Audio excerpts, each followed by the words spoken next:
Cuan, cuan, we be getting money. Cuan. Oke guys, kali ini kita bahas tentang tips AVG down, yaitu average down, teman-teman ya. Mungkin sekarang di bursa efek banyak teman-teman yang nyangkut di atas gitu. Ini memang wajar, apalagi saham yang dibeli adalah saham-saham yang berbasis Konglo. Nah, udah saya wanti-wanti dari bulan lalu ini bahwa saham Konglo itu berbahaya karena mau dikeluarin dari FTSE dan MSCI. Nah, kalau yang masih nekat beli ya mungkin minusnya udah gede ya. Nah, tapi kita akan ngasih tips di sini teman-teman ya. Gimana caranya AVG down biar kita itu jumlah minusnya tuh nggak semakin banyak. Kalau misalnya teman-teman semua itu AVG down-nya tuh ngasal, misalnya setiap turun AVG, setiap turun average down, setiap turun average down, itu nanti kalian minusnya akan semakin besar teman-teman ya.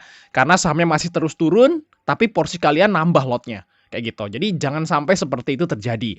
Nah, kalau menurutku kalau misalnya kalian tuh minus gitu ya, udah terlanjur beli, misalnya terlanjur beli cuan nih di 1.400 gitu ya. Sekarang harganya 500 gitu. Yang harus dilakukan adalah diemin aja dulu. Kalian masih punya peluru misalnya ya 2 sampai 3 kali gitu ya. Diemin aja sahamnya sampai dia itu mau rebound. Nah, kita akan ngasih tahu ciri-ciri saham yang mau rebound, guys. Tapi sebelum itu bagi teman-teman semua yang pengen join STS rekomendasi, kita masih open. Nah, kita akan ngerekom saham-saham yang masih di bawah, teman-teman ya. Jadi kalau kalian misalnya suka beli saham terus nyangkut, nah ini teman-teman bisa join STS Rekom karena saham-saham yang kita rekom tuh saham-saham yang masih di bawah. Jadi aman, teman-teman. Nah, teman-teman akan tergabung ke dua grup ini tentunya udah ada, dan kita lihat di sini kita dapat profit kemarin di saham SDMU ya, WBSA kita cuan luber kemarin ya, cuan 10% lebih ya, kita trading WBSA kemarin, teman-teman lihat di sini itu cuan. Nah, terus Bevin teman-teman di sini Bevin kita dapat profit juga dan SMGR. Jadi menu ini adalah menu swing ya. Jadi kalau teman-teman misalnya, bang gue nggak suka nih saham-saham yang terlalu volatil, mau scalping tuh nggak bisa karena kerja misalnya. Nah, teman-teman bisa ngambil yang swing aja. Jadi ada dua pilihan untuk menunya. Nah, kalau misalnya kalian tuh full time ya, bisa ngambil menu biasa dan menu swingnya tentunya ya, bisa diambil dua-duanya atau salah satunya. Jadi jangan sampai kelewat, langsung cat aja guys, kontak di situ. HTM-nya cuma 100.000 aja.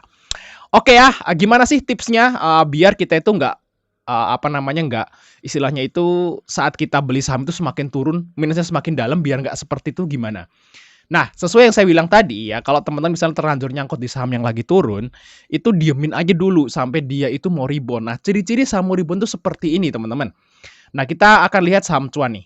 Lihat di sini. Ini cuan nih ya, seperti ini. Nah, ini saat dia tuh naik, teman-teman, dan dia turun, guys. Nah, sebelum dia naik lagi, dia akan sideways dulu, teman-teman. Dia akan namanya itu fase akumulasi. Nah, di sini tuh fase akumulasi ya. Terus di sini tuh fase distribusi, guys. Seperti itu.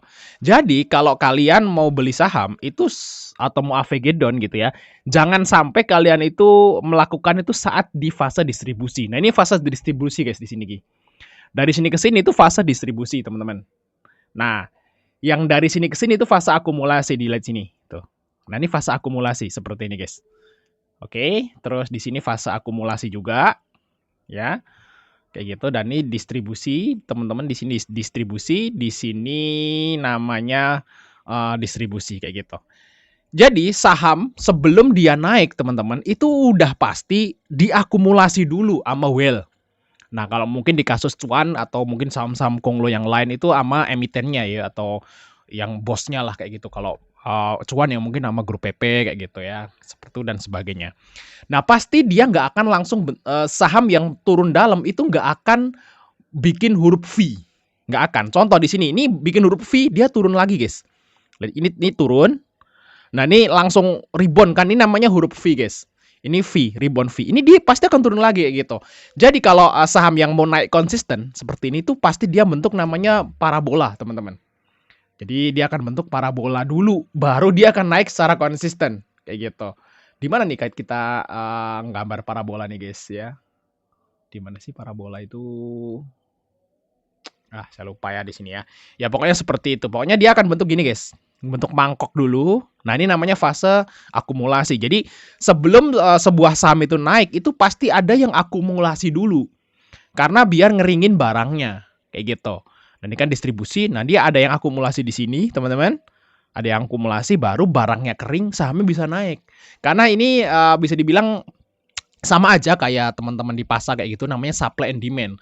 Semakin banyak supply, ya, tentu aja ya, harganya akan semakin murah atau demand-nya semakin murah, jadi harganya akan turun. Kalau supply-nya banyak, harganya akan turun. Tapi sebaliknya kalau supply-nya sedikit, barangnya akan naik. Nah, di sini ada yang ngambil mesti, ada yang ngambil banyak, barangnya kering, di market udah tinggal sedikit, nah harga sahamnya dia akan naik. Kan supply-nya berkurang, demand-nya tetap, otomatis harga sahamnya atau harga barangnya dia akan naik kayak gitu. Jadi kalau teman-teman mau AVG down, tunggu aja di bentuk seperti ini guys. Nah lihat di sini tuh kayak gini nih. Jadi dia kayak sideways gitu. Nah sideways gitu ya. Dan mulai anteng lah. Nah kalau masih delujur kayak gini guys, ini masih kayak gini. Jadi kalau kalian yang salah tuh gini, beli di sini misalnya kan, beli di 1.200 misalnya, turun di sini AVG down, turun ke sini AVG down, turun ke sini AVG down ya, tentu aja duit kalian habis, sahamnya makin minus. Nah kalau misalnya kalian nih nunggu turun, terus nih nunggu dia gelombang-gelombang ini guys, ini sideways gitu, ini ada namanya fase akumulasi nih, nih selanjutnya di beberapa bulan ke depan dia akan naik kayak gitu. Jadi jangan sampai punya pikiran seperti ini ya, gue mau AVG down biar AVG-nya itu turun. Biar AVG-nya itu turun. Nah, kalau sahamnya makin turun, ya minus kalian akan semakin besar.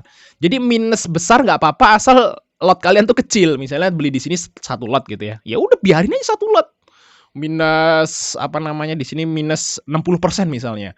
Ya, cuan minus 60%, tapi cuma 1 lot. Ya nggak apa-apa, biarin aja. Nanti kalau dia udah ke fase akumulasi, hajar lagi 3 lot. Gitu loh, saat dia naik dikit teman-teman udah balik modal atau misalnya bisa profit tipis kayak gitu. Ya jadi jangan sampai, setiap turun tuh kalian beli, setiap turun kalian beli. Itu jangan teman-teman ya. Kecuali kalau kalian misalnya mau DCA di saham-saham yang berfundamental bagus, yang dividennya tuh gede, ya nggak apa-apa. Misalnya, oh setiap bulan gue mau beli gitu ya, saham BRI, Mandiri, itu nggak apa-apa kalau yang berdividen. Tapi kan cuan ini kan dividen pun kecil.